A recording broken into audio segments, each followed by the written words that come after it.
இந்த உலகத்துல வணங்கப்பட தகுதியானவன் ஒரே ஒருவன். அவன் ஏன் வணங்கப்பட தகுதியானவன்? வணங்கப்படுறதுக்கு தகுதி வந்து இருக்கவன். சும்மா ஒரு புத்தகத்தை பிடிச்சு வணங்க இயலாது, ஒரு தூணை பிடிச்சு வணங்க இயலாது, ஒரு மரத்தை பிடிச்சு வணங்க இயலாது. ஏனென்றா வணங்கப்படுறதுக்கு தகவல்கள் தேவை. வணங்கப்படக்கூடியவர் அவருக்கு உயிர் கொடுக்கக்கூடிய சக்தி, உயிர் எடுக்கக்கூடிய சக்தி, இந்த வாழும் பூமிகளை படைக்கக்கூடிய சக்தி, இதை பரிபாலிக்கக்கூடிய சக்தி, மனிதர்களை உற்பத்தி செய்யக்கூடிய சக்தி, ஒவ்வொரு மனிதனுடைய வாழ்க்கையிலையும் நிம்மதிய, சந்தோஷத்தை, கவலைய, வெற்றிய, தோல்விய, லாபத்தை, நஷ்டத்தை இதெல்லாம் செய்யக்கூடிய சக்தி உள்ள ஒருவர் தான் வணங்கப்பட தகுதியானவங்க. இந்த தகமைகள் இல்லாத யாரும் வணங்கப்பட தகுதியானவங்க இல்லை. மக்கள் இன்னைக்கு உலகத்துல கடவுள் கடவுள் என்ற பலர்களையும் வணங்குறாங்க. எனவே இவங்க யாரும் தன்னை வணங்குங்கன்னு சொல்லவே இல்லை. அந்த கேள்விக்கு பதில் யாரும் சொல்ல இயலாது. புத்தர் எங்கே தன்னை வணங்குங்கன்னு சொல்ல இல்லை. ஜீசஸ் எங்கே தன்னை வணங்குங்கன்னு சொல்ல இல்லை. சிவன் முருகன் தன்னை எங்கே வணங்குங்கன்னு சொல்ல இல்லை. இந்த உலகத்துல யாருமே தன்னை வணங்குங்கன்னு சொல்ல இல்லை, ஒரே ஒருவரை தவிர. எவன் படைத்தானோ, எவன் பரிபாலிக்கிறானோ, எவன் பாதுகாக்கிறானோ, எவன் உணவளிக்கிறானோ, எவன் உயிரை கொடுக்கிறானோ, எவன் உயிரை எடுக்கிறானோ, இந்த சகல சக்தி வல்லமை உள்ள ஒருவன் தான் இறைவன் ஒருவன். அவன் அல்லாஹ் என்று நாம சொல்றோம். எனவே அந்த எல்லா சக்தியும் உள்ளவன் தான் வணங்கப்பட தகுதியானவன். இவனை தவிர வேற யாரும் இந்த உலகத்தை வணங்கப்பட தகுதியானவங்க இல்லை. எனவே அந்த அடிப்படையில இந்த சிலைகள் எடுத்துக்கொண்ட அந்த சிலை வணக்கம் எப்படி உருவானது, சிலை வணக்கங்கள் எப்படி உருவானதுன்னு சொன்னா, ஒவ்வொரு காலத்திலையும் நல்ல மனிதர்கள், நாங்க இந்த வணங்கப்படக்கூடியவங்களை எடுத்து பார்த்தா எல்லாம் நல்லவங்க, சிறந்தவங்க, உயர்ந்தவங்க, மேலானவங்க, கண்ணியமானவங்க. இவங்களோட மறைவுக்கு பின்னால் இவங்களால மனிதர்களுக்கு பல நலவுகள் நடந்திருக்கும். இவங்களுடைய மறைவுக்கு பின்னால மக்கள் இவங்களை ஞாபகப்படுத்துறதுக்காக இவங்களோட உருவங்களை செஞ்சாங்க. அந்த உருவங்களை செஞ்சு காலப்போக்குல அதை கண்ணியப்படுத்த ஆரம்பிச்சாங்க. கொஞ்சம் தண்ணியை வைக்கிறது, கொஞ்சம் பாலை வைக்கிறது, கொஞ்சம் பூவை வைக்கிறது, இவங்க சாப்பிடக்குள்ள அவருக்கும் அதுக்கு ஒரு சாப்பாடு வைக்கிறது. இப்படித்தான் இந்த சிலை வணக்கங்கள் உருவானதே ஒழிய இந்த வணங்கப்படக்கூடியவங்க யாரும் தன்னை வணங்குங்கன்னு சொல்லவே இல்லை. எனவே அந்த அடிப்படையில தான் இஸ்லாத்துல சிலை வணக்கமே இல்லை. அடுத்தது, இந்த சிலைகளை தயாரிக்கிறவங்க யாருன்னா மனிதர்கள் தான். கடவுள் எங்களை படைச்சாரா, கடவுளை நாங்க படைக்கிறோமா என்ற ஒரு கேள்வி வந்தா, இன்னைக்கு மனிதர்கள் தான் கடவுளை படைக்கிறாங்க.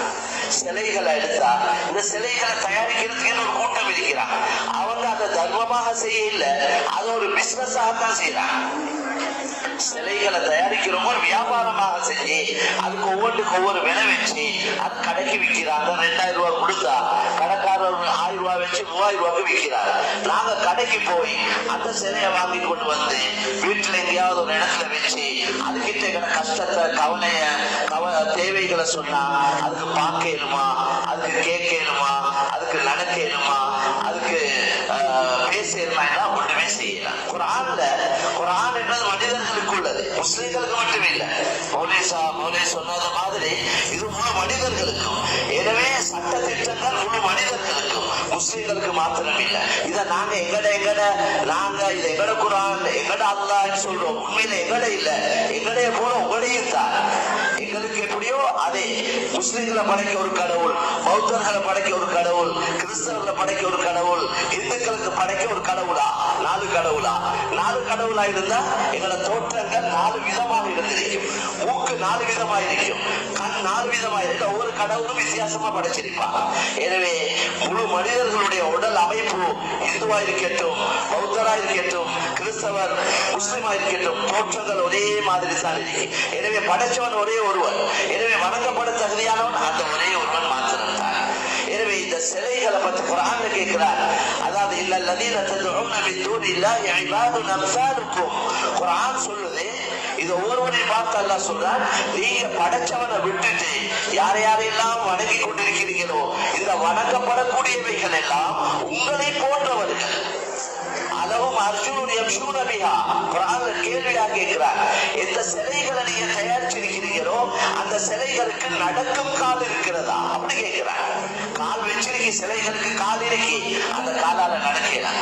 அவ்வளவும் ஐதின் யம்ஷூன பிஹா, கை சிலைகளுக்கு கை இறக்கி அந்த கையால பிடிக்க முடியுமா என்று குர்ஆன்ல கேட்கிறாங்க. அம்லஹும் அயுனுன் யுப்சிரூன பிஹா, எந்த சிலைகளை நீங்க வணங்குறீங்களோ அதுக்கு பார்க்கும் கண் இருக்கிறதா? கண் இருக்கிறது, ஆனால் பார்க்க முடியாது. அம்லஹும் ஆதானுன் யஸ்மஊன பிஹா, நீங்க வணங்கக்கூடிய இந்த சிலைகளுக்கு கேட்கும் காது இருக்கிறதா? காது இருக்குது, ஆனா கேட்க முடியாது. எனவே இந்த அடிப்படையில இந்த சிலைகள் இது மனிதர்களால் உருவாக்கப்படக்கூடியது. சில நேரத்துல ஒரே சிலை வித்தியாசமான தோற்றங்கள் இருக்கு. இவர் தயாரிச்சது ஒரு மாதிரி, அவர் தயாரிச்சது ஒரு மாதிரி, இப்படி வித்தியாசம். அந்த சிலைகள் இருக்கக்கூடியது என்னன்னு பார்த்தா சிமெண்ட் இருக்குது, மணல் இருக்குது, கம்பி துண்டு இருக்குது, வேற ஏதாவது இருக்குது, பெயிண்ட் இருக்குது, பிளாஸ்டர் பாரிஸ் இருக்கிற மாதிரி இது எங்களோட கைகளால தயாரிக்கப்படக்கூடியவைகள். எனவே இது எதுவுமே வணங்கப்பட தகுதியானது இல்லை. வணங்கப்பட தகுதியானவன் எங்களையும் உங்களையும் முழு மனிதர்களையும் இந்த 800 கோடி மக்களை படைத்தவர் ஒரே